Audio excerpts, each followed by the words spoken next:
Beverly? Okay, so Right. you're on. 58,400 people viewed our video. Wow.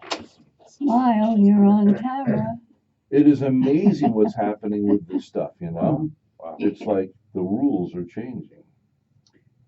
How many children do you have there? We have 40 children that we can serve here in Vero Beach, and we have 36 kids that we can serve in Jensen Beach, and then we serve another 300 or so in St. Lucie County. You do? Yeah, we serve a lot of children. Oh. So okay, well, we're going to ask that questions on the air, too. Let's not talk too much. We going to come back for a teaser or what? No, we're into spots. You gotta tell me this right ahead of time, please. We're into spots, and I'm not gonna interrupt them. The reason why is because this confuses this computer. Okay, calm down, Mr. B. And I'm training somebody. So I'm surprised he's not out the door yet.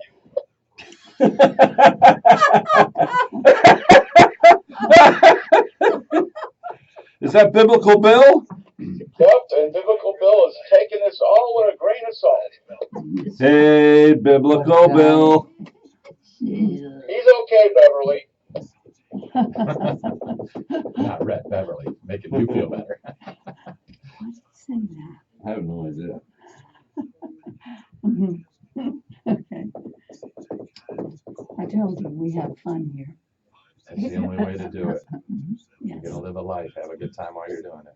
He's got quite a job because I've been there. I know Yeah. the whole operation. It's Well, can you imagine being 14 and you're too old? Probably no one's going to want to adopt you. Can you imagine being 18? This is a true story down there. Before you came along, there's an 18-year-old. They had a birthday party for him.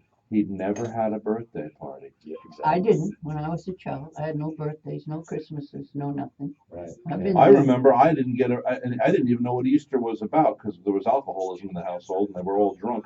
But I never knew what an Easter was about until I went to stay at Laird Yes, McPherson's. Ed, you're open as next. Stand by in the studio.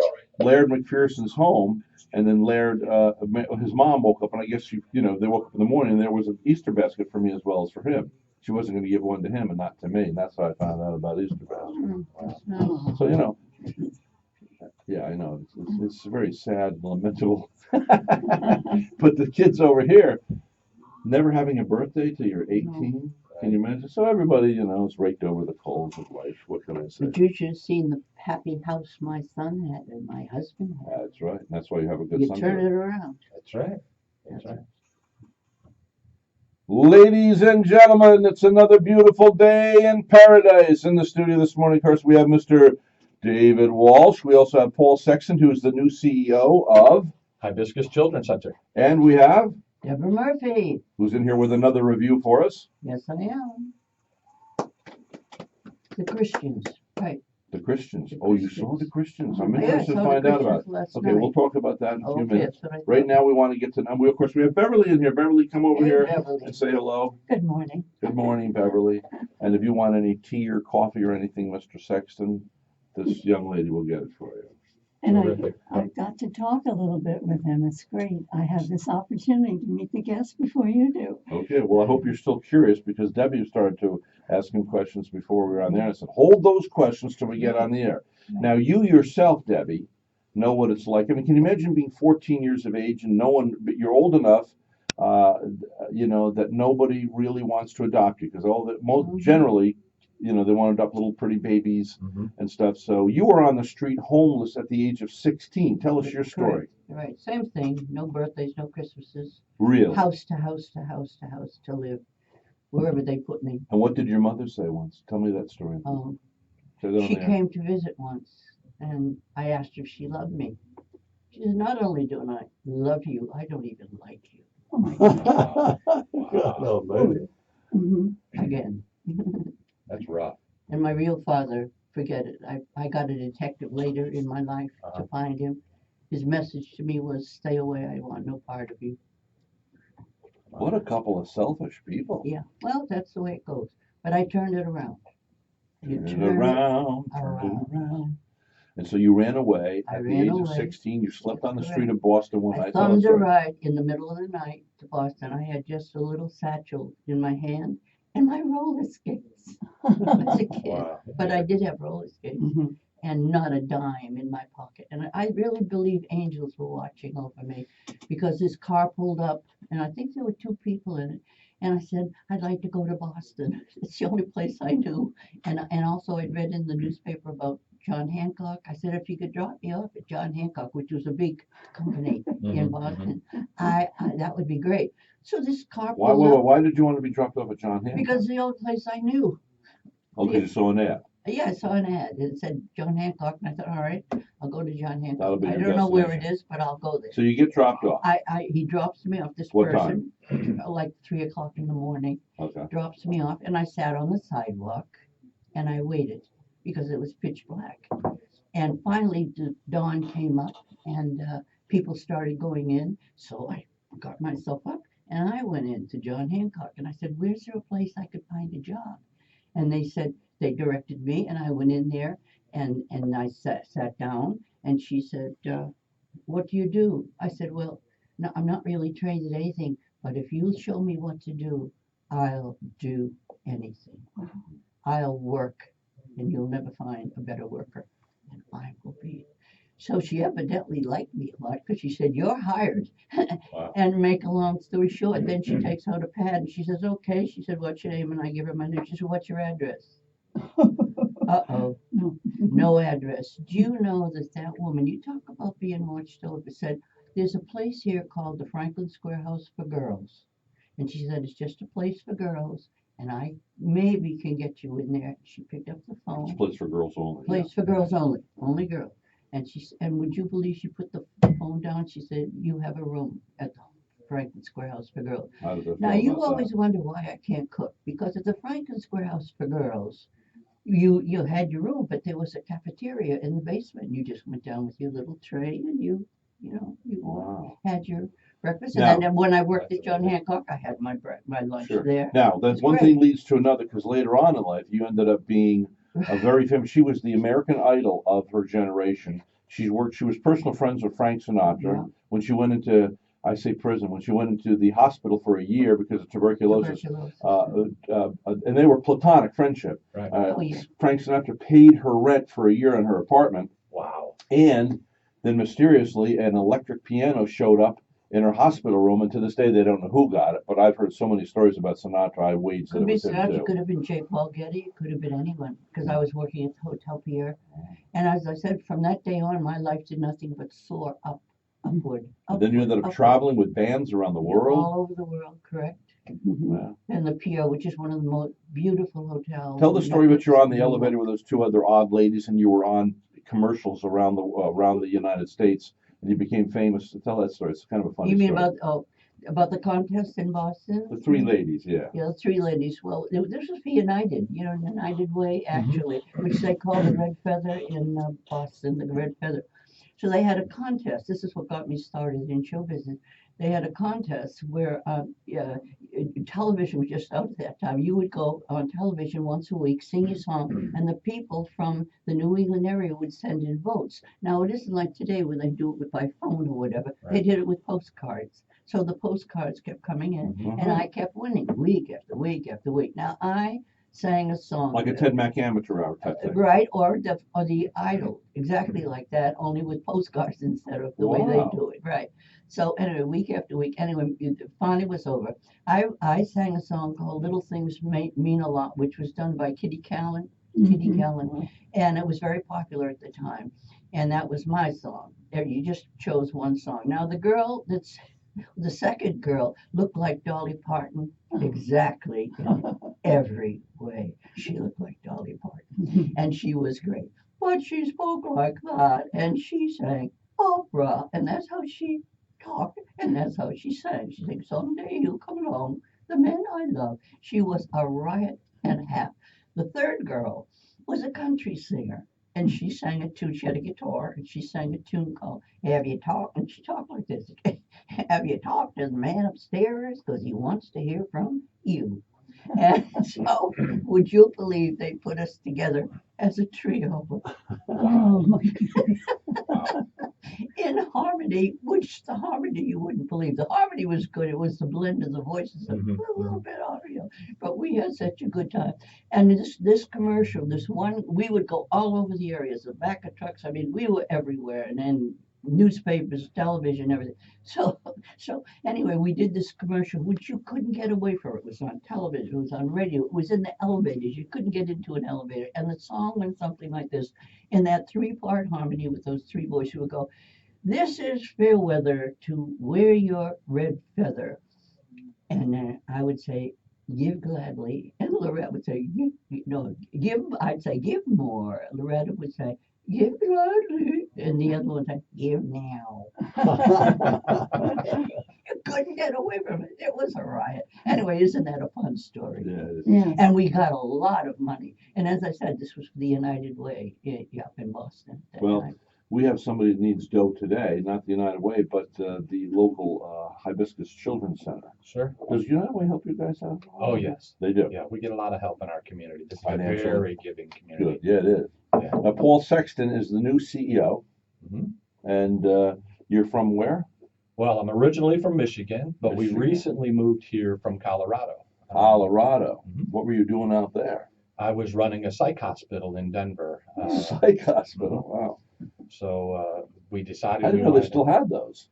We do. There are a lot of psych hospitals around the world. And so when you hear about Debbie's story and how she ended up, a lot of our kids that suffer from abuse or abandonment or neglect don't fare as well as you did. And they end up having a lot of emotional, psychological, or mental health issues. And so there are several psychiatric hospitals around the country that deal with those kinds of issues. And we had many children in a psych setting, which is the worst place for any child to land. Now, psych hospitals do great work for kids, but you want kids at home. You want them with moms and dads. You want them to have Deborah's story. You don't want to have them, sequestered in a psychiatric setting. Now, certainly it's needed, but My parents that's not were ideal. home. My parents gave back in life. Later in life, they were home parents Mhm. for a group of girls in Hyde Park, New York, at the orphanage. But they had separate homes, and then literally a house. Mhm. And there were, I don't know, 8, 9 girls in that house, or however how many it was, I forget. And they, for a year or two, they were the house parents. Right. And there were some pretty screwed up kids, like babies that were denied proper nutrition when they were younger, so their brains didn't form completely. Mhm. Obviously, abuse situations with the girls, and Right. And our community just doesn't fully understand that there are people like Deborah walking around. They see Deborah, bright top, very articulate, has a funny story, and they don't recognize that there are thousands of children in this state, right here in our community, that are suffering from all types of physical abuse, sexual abuse. And you mentioned, having a lot of exposure to different people raging. They've been in multiple homes, multiple settings. And after a while, that takes a toll on a child, because they might meet Beverly as an example, and Beverly says, "I love you," but 2 weeks later, you're too hard to manage, and so you have to leave. What does that say to a kid? And then they show up to your place, Rhett, and you say, "Yeah, I love you. I'm gonna give you a chance," and then you bail out on them. When that happens over and over in your life, you start to believe you're worthless and you have no value. well, yeah, I know, but Neither one of them would do that. No. I'll assure you. No, not at all. yeah, it's well, that happened like my friend Ben Kinchlow. He was born with dark skin, and he actually believed that he was inferior mentally. He's one of the brightest men I know. He's my personal friend. I love him. And he was the former co-host of the 700 Club. And Ben is just a charming, beautiful, intelligent human being. But when he was younger, they had signs in Miami that said "colored only." Wow. Colored water. Can you Oh, imagine yeah. being fortunate, or you can't use this toilet because you're colored? Right. What kind of crap is that? Skin pigmentation. It shows you the stupidity of man. Right. So, he's got dark skin. Then why are you putting that tannin oil on you? Go ahead. When I was with the big band, if we had a black person on our band, Yeah. no matter how great they were, and we had some great ones, when we hit that Mason-Dixon line, they had to get off the bus. Off the bus. They'd put them Can in you a imagine? hotel, And then we'd go down and we'd play, pick up a musician on the way and then come back. I thought that was horrible.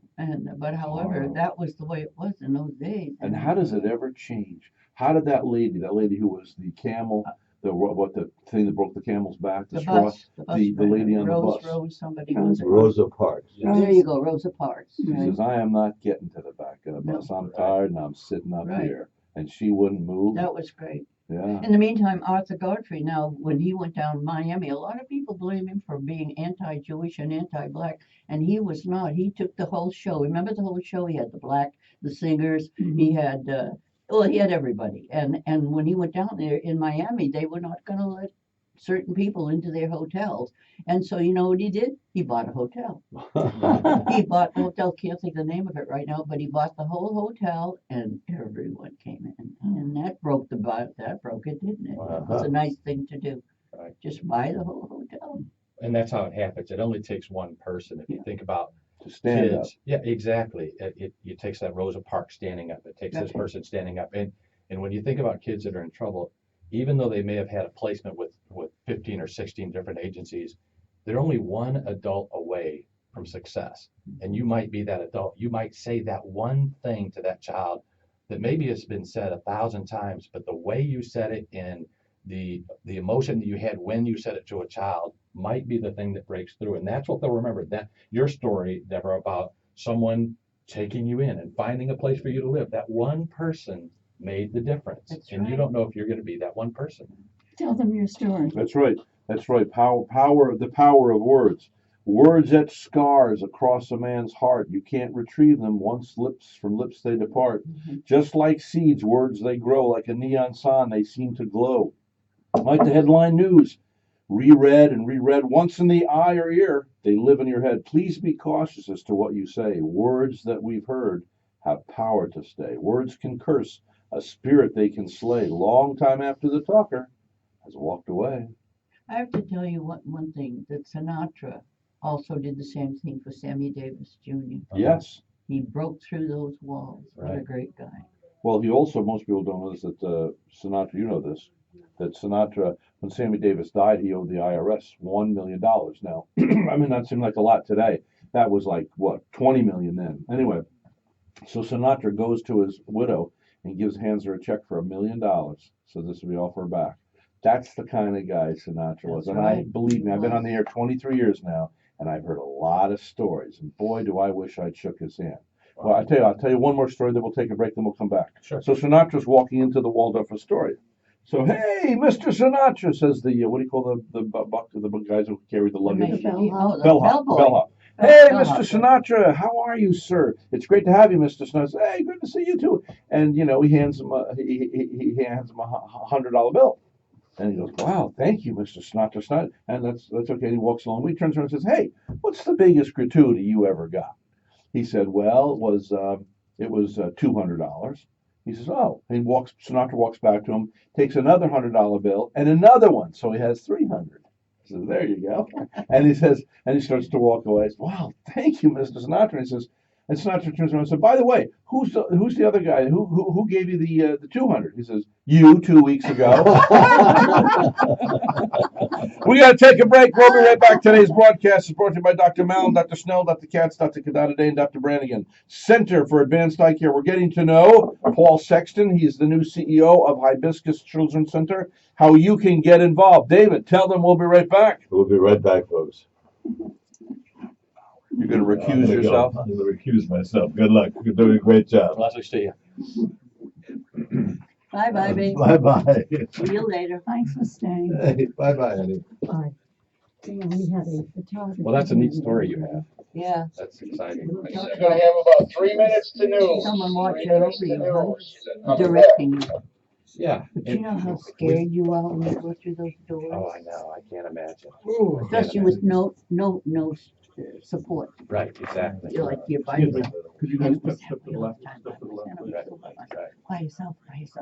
And you walk through the doors and you say, "Oh, there was all the interviews I went through, the mothers were there for the young kids, when I was younger. Yeah, I'm fine. And I'm just getting everything. there's always someone there. See, see. Yeah. Oh, God, why not? That'll kick butt. But I, You too.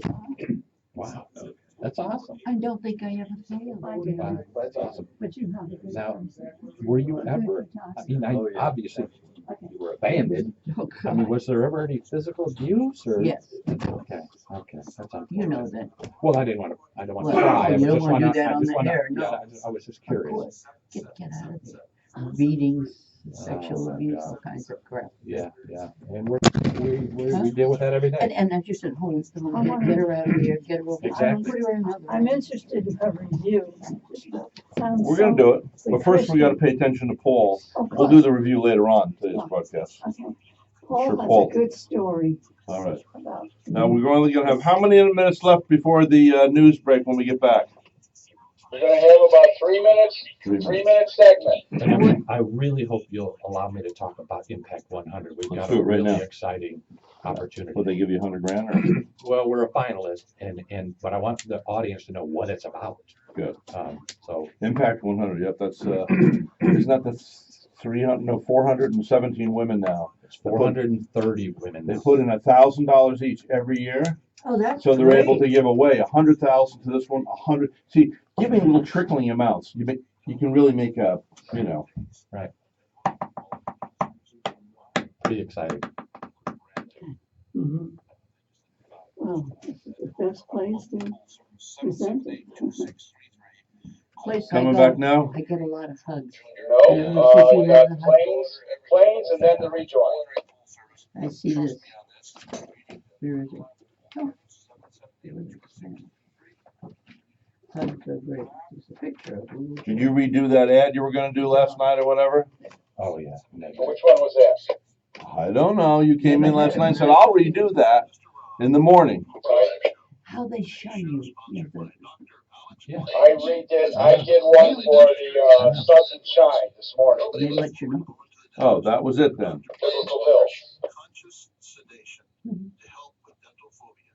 Dr. Plain and his staff likes to help people with a friendly atmosphere and a stress-free visit.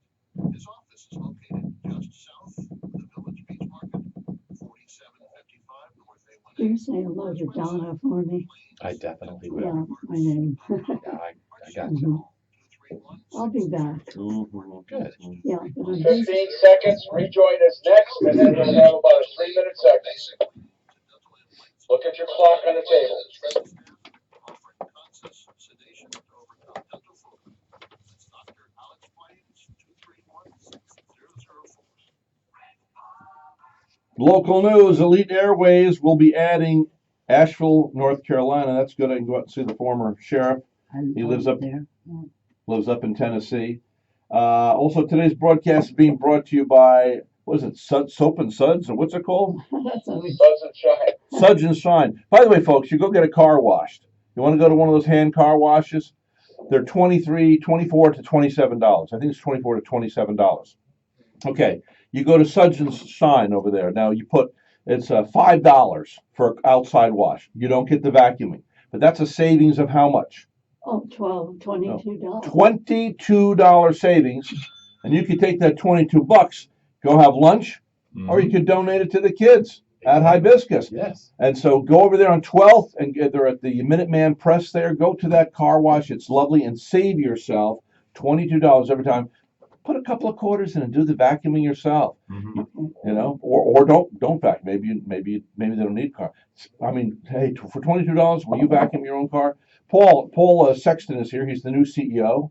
You have a story with us about Impact 100, how the possibilities for helping Hibiscus. We're super excited that the Indian River County Impact 100 group selected Hibiscus as a finalist. And Hibiscus is what, for people that don't know? Hibiscus Children's Center serves abused and abandoned children in 2 locations, one in Jensen Beach for 0 to 12-year-old kids, and here in Vero Beach for 13 to 17-year-old children. And so Impact 100 raises money and provides an opportunity for us to receive a $100,000 grant to do something innovative. And we're super excited about our innovation. Oftentimes our kids are, did you want me to pause? No, it means 1 minute. When I hold a finger, it means you have 1 minute. Gotcha. We have children who stay with us anywhere from 2 to 3 years, and then when they turn 18, they have to leave. And so we're trying to prepare them for graduation and their working life. And so we're creating the Graphic Design Impact Center so that we can teach our kids a white collar job, a very technical job, so that they can have white collar jobs when they leave. Graphic designing. And more importantly, Just graphic designing, or? graphic design, distribution, print display, print messaging. And so it's a whole series of skills to help them be more successful. Why don't we get when them they leave. involved in our magazine, Girls Voice Magazine? Absolutely. Those are the ideas. So it's just launching a new business Huh. for kids to have a future. Okay, we're going to take a break. We'll be back with the new CEO of Hibiscus Children's Center when we return. I'm Rhett Palmer. Who loves you, baby? You're getting a lot in, that's good. Mhm. Did we actually make it to the 30 mark or no? Yes, we did. When Who Loves Hold Me, on, Babe, hold- I shut hold- the mics off and they hold took on. it. Hold on. I thought we were out at 9:29:50, not 9:29:30.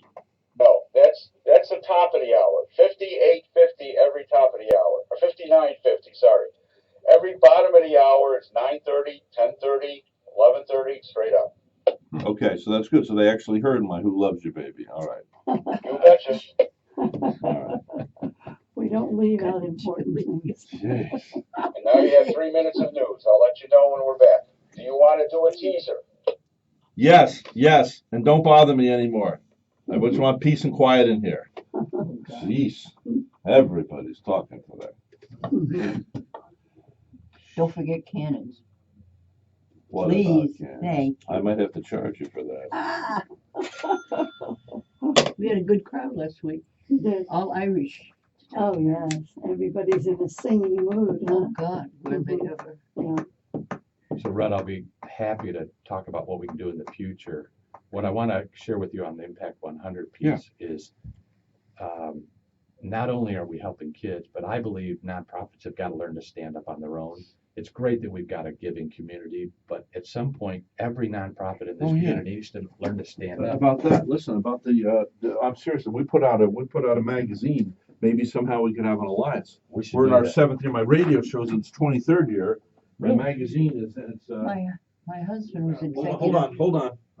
This is important. Okay.